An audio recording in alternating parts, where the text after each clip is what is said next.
Agustina Chakma ও চঞ্চনা চাকমার জাতিসংঘে উপস্থাপিত বক্তব্যের প্রতিবাদে বিক্ষোভ মিছিল ও সমাবেশ করেছে পার্বত্য চট্টগ্রাম নাগরিক পরিষদ ও সহযোগী সংগঠনগুলো।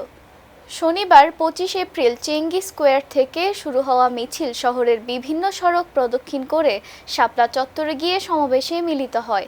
এতে বক্তারা অভিযোগ করেন, জাতিসংঘের ফোরামে বিভ্রান্তিকর ও রাষ্ট্রবিরোধী তথ্য উপস্থাপন করা হয়েছে, যা পাহাড়ের স্থিতিশীলতা ও সহাবস্থান নষ্ট করতে পারে। তারা এ ধরনের বক্তব্যের নিন্দা প্রকাশ করে পাহাড়ের শান্তি বজায় রাখার আহ্বান জানান। সংগঠনের জেলা আহ্বায়ক আব্দুল মজিদের সভাপতিত্বে সমাবেশে বক্তব্য রাখেন নজরুল ইসলাম মাসুদ, নূর হোসেন, জালাল আহমেদ ও সুমন আহমেদ সহ আরও অনেকে।